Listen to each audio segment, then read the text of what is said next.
After trading Jakob Poeltl to the Toronto Raptors on Wednesday evening, the San Antonio Spurs moved another player on their roster on trade deadline day. The Spurs ended up moving Josh Richardson to the New Orleans Pelicans for Devonte Graham. So let's go ahead and break down this trade between the Spurs and the Pelicans.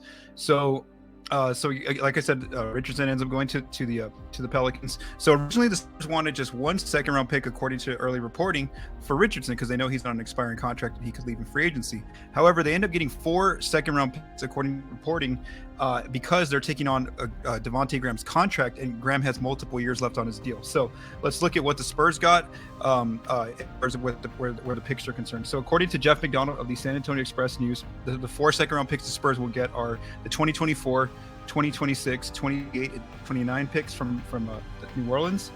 And so McDonald also says that per his counting, the Spurs now have 23 picks in the next 6 drafts, including their own, plus a couple of draft swap rights. So again, that's some reporting from Jeff McDonald. Now, the reason why they got more draft compensation, even though Richardson was an expired contract, is because, like I said, Graham has multiple years on his deal. So for this season, Graham is earning $11.5 million guaranteed.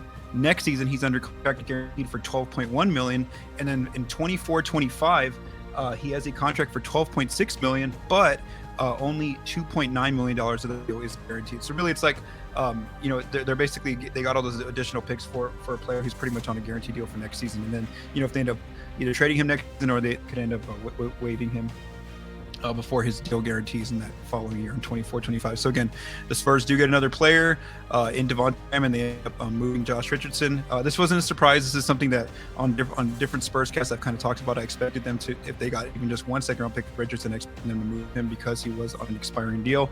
They also moved Jakob Poeltl, who we expected to get moved as well. They ended up keeping Doug McDermott because they were in no rush to move him. He's under contract next year with the team. So maybe next year they're going to be more urgent like they were with Jakob and Josh to move Doug McDermott.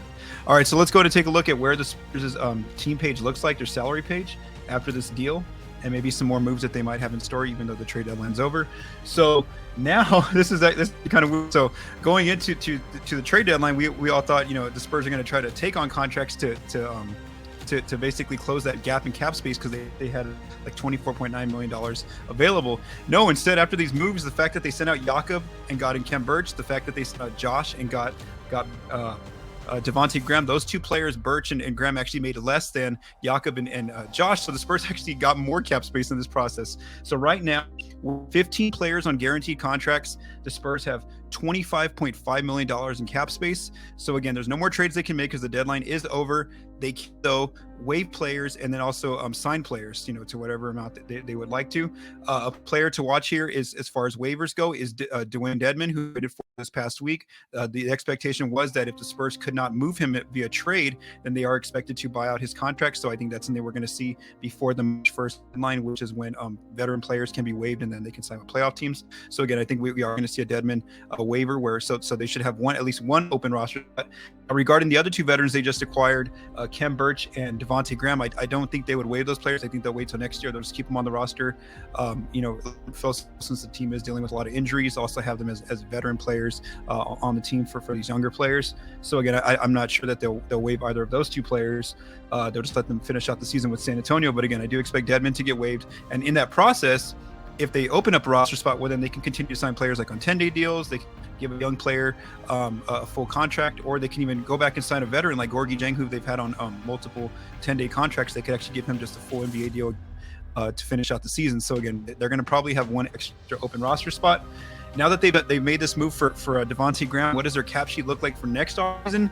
So the Spurs can potentially open a max slot of $46.7 million in cap space, and that's even if they get lucky in drafting Victor Wembanyama with #1 pick. So if that happens and the Spurs want to just have as much cap space as available this offseason, they're going to have $46.7 million in cap space.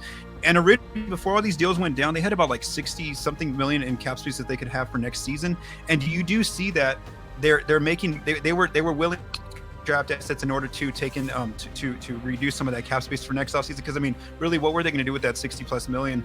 Considering there's not a lot of free agents out on the market, and the fact that they're a rebuilding team, you don't expect marquee players to sign in San Antonio this coming offseason. So again, they were willing to collect draft assets in order to get players on multiple year deals, even though that does shrink their cap space a little bit. But still, I mean, they have a max contract if they need to offer it to a player in this offseason with $46.1 million in cap space.